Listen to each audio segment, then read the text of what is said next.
Welcome to Inspired Change, a new inspirational and motivational broadcast that strives to empower men in a positive way, designed to educate, empower, and inspire even the busiest individual on the go over that first cup of coffee. Please join me in welcoming Gunter, international psychologist, author, speaker, and producer. Welcome everybody back to another podcast on Inspired Change and Making Good Men Great. So I've been talking in the last few podcasts about the whole issue of values, character, purpose, and I want to expand a little bit on that. So essentially today's podcast is really going to be, in a way, talking to the dads out there. Now, it does apply to everybody, but I want the dads in particular to listen to this because, if we're talking about creating good character, the question is obviously, when does that start? Now, that might seem rather obvious. In other words, it starts in childhood. But the answer in practice is not that simple because what does it actually mean in practice? What do we need to do to help a child, a boy, reach that place in his adulthood where he understands the concept of being good or great? Now, on Apple TV, I ran across a new program called Becoming You. It was really interesting because sitting down watching it, it actually takes us through the development of you in a chronological sequence.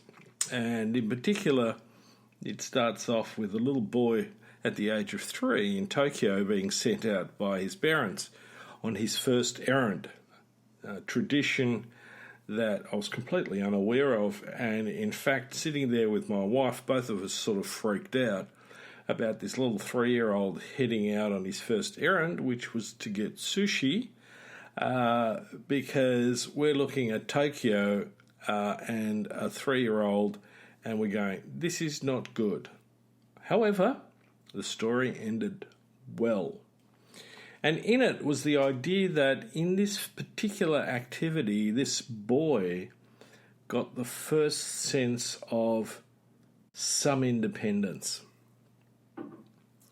So, what are some of the other tasks? And I want to draw on this in particular as the foundation for becoming men with great character.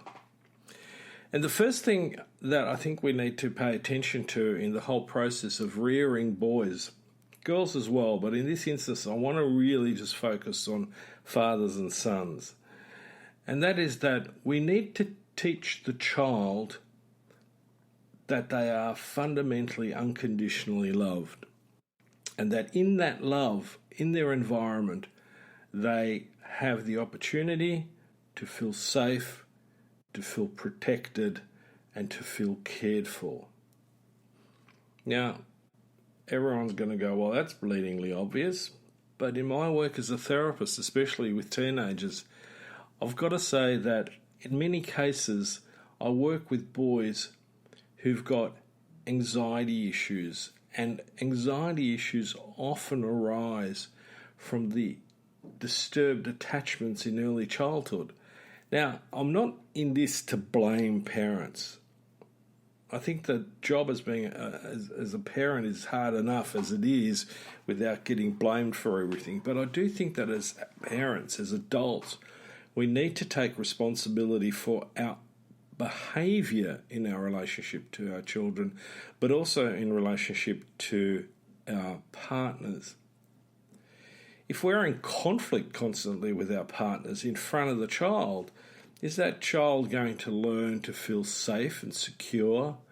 Are they in fact going to get the nurturing and the care and love that they actually need? And in a lot of cases, I've got to say, no, they don't.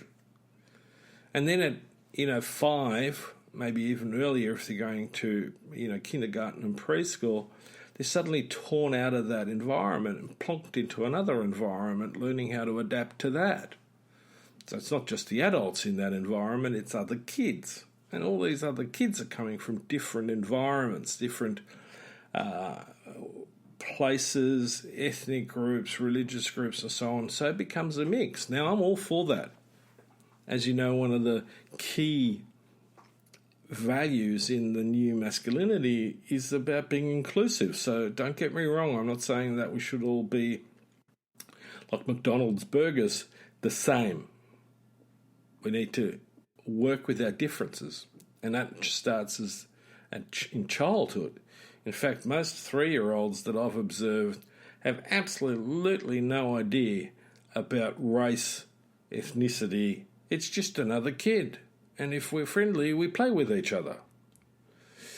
So as adults, we need to really think about what messages, both verbally and non-verbally, we're giving that child, because it lays the foundation for the rest of their life.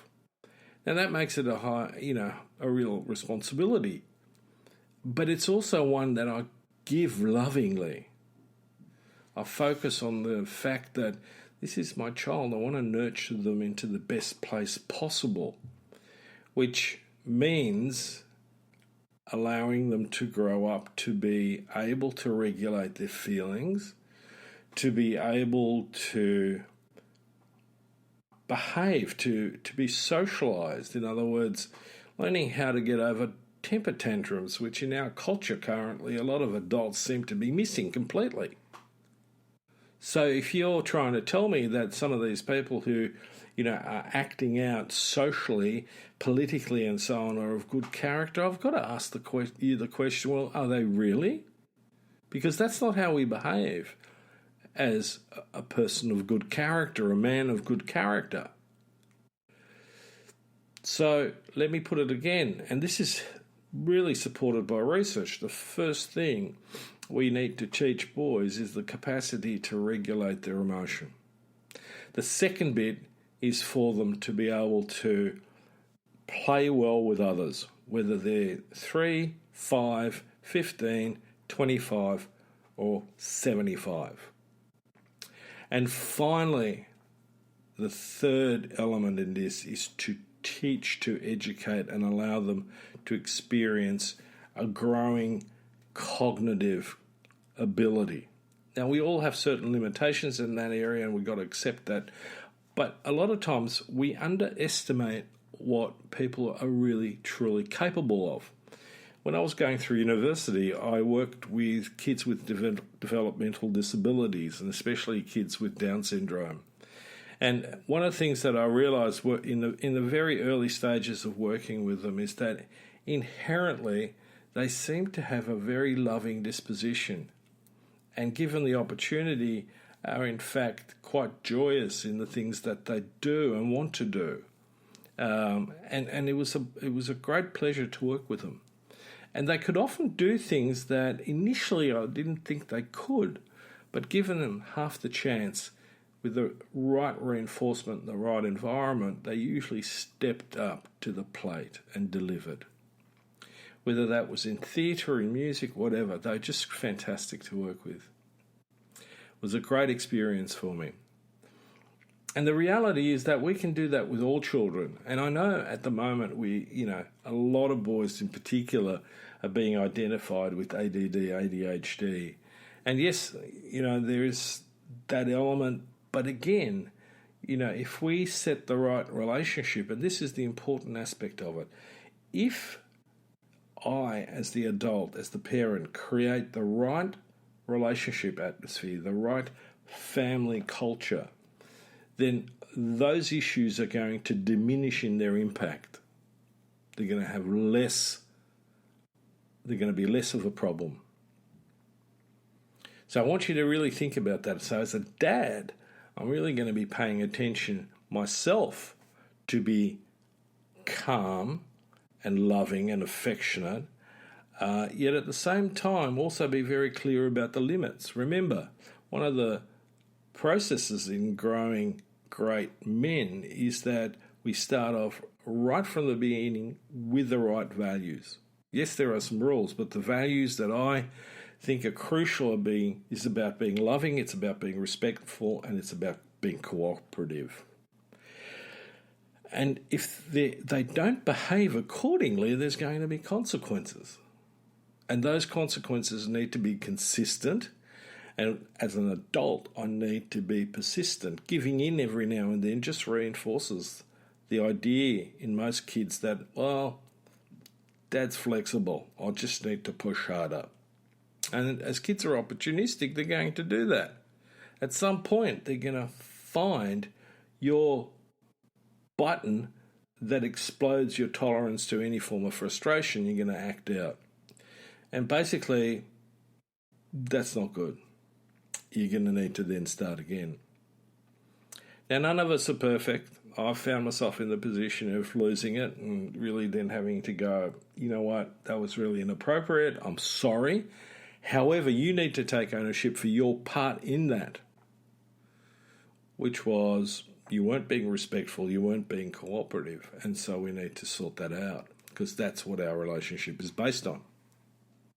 And it's also the cornerstone for every other relationship that you will have in your life.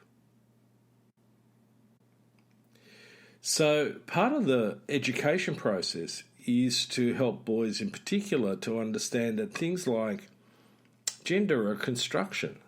I mean, in this particular program on Becoming You, there was a little boy who was going through his princess phase. Now, I sat there imagining a whole bunch of guys going, oh my God, the kid's gay. Well, that's an assumption you really can't make. And even if he was, so what? But at 3 or 4, that's completely premature. Gender is a socially constructed idea. It's socially constructed through things like clothing. You know, one of the things that I often point out to people is that, you know, during the Victorian era, pink was for boys and blue was for girls. People are often astonished, going, oh, really, truly? There are lots of cultures where the idea of a dress is not confined to females. And in fact, how do you define a dress? I know talking to a Scotsman and calling his kilt a dress gets him a little bit irate. But we have these preconceptions that are completely unhelpful in our culture about what it is to be masculine, because there, in fact, are lots of masculinities. I'm not interested in the gender construct. I'm interested in the core of the person. Are you someone who is honourable, who has integrity, who is able to be true in relationships, to be loving, to be caring?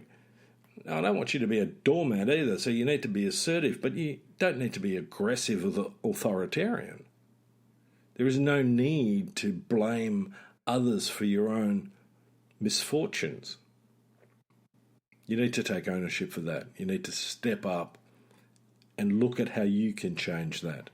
And in some instances, that's very, very difficult, especially if we come from a disadvantaged background or we have found ourselves in a disadvantaged place for many reasons, different reasons.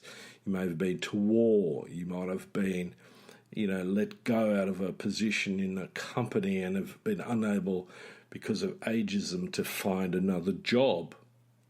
But the reality is that your core character will determine how you are going to deal with those misfortunes. Now, isn't that really what we want boys to learn how to do? And in particularly, we want to focus on helping boys to be able to work together with women or anybody who is different to them. And unfortunately, working with teenagers, I still see too much of the traditional toxic behaviours that come out of patriarchal education and socialisation. Attitudes towards women, towards those who are disadvantaged. And the more privileged they are, the more likely they appear to be to have some of those toxic ideas. Now, I know as a dad, if my son talks about women in a misogynistic way, I'm going to pull him up with, no uncertain terms. He's going to know that in my relationship with him, that is unacceptable, and I would express a great deal of disappointment because that's not how you behave. And that doesn't just go for gender, it also applies to race, religion, whatever it is that we deem as being different, including a lack of affluence. We have a tendency in our culture still to blame the poor for being poor. That may be true in a few small cases, but mostly it's a system problem. It's not a dispositional problem.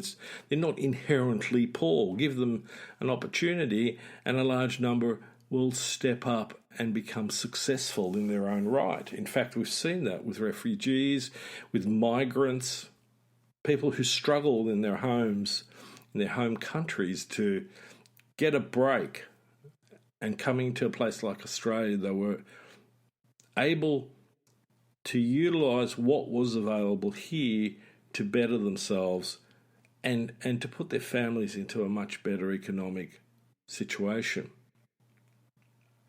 So we need to think about these things with some care. We just can't make assumptions. And one of the things that irritates me often in this space is that when I express ideas like this, I get accused of being a lefty or libtard. Now, let me tell you, I don't profess to be the right or left. As I've said maybe in an earlier podcast, fundamentally I am a humanist. To me, my interest is in the human condition, irrespective of ideology. And if I see an ideology undermining what is good character and noble purpose, I'll call it. And I don't care whether someone thinks that I might be a socialist, a communist, a lefty, a libtard, or whatever that is. You can form your own opinion, but don't engage in a disrespectful conversation with me because I won't have it. Now, that's a fairly strong point, but I want to make that very clear because in our culture currently, this seems to be the pattern, that if we have a difference of opinion, if it doesn't fit the conservative mind or the powerful mind, then obviously there must be something wrong with us. And I think it's time that we started addressing that at its roots, that is an indication of poor character. Now, on that note, I know that I'm going to get probably trolled a bit, but this isn't going to change my mind.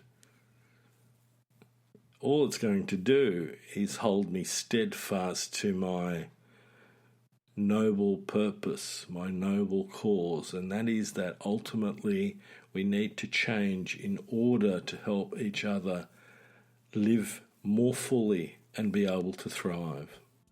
So until next time, we're going to talk some more about the development of character, particularly during adolescence and adulthood.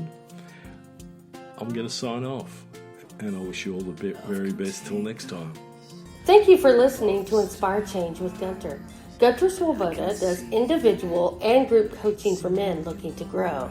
For more information on this and the global Making Good Men Great movement, check out goodmengreat.com to get into contact. If you have a topic for the show or would like to be a guest on the air, please email producers at miranda@noirtainment.com. That's Miranda, Miranda, at noirtainment, noirtainment.com. Thank you, and always keep inspiring change.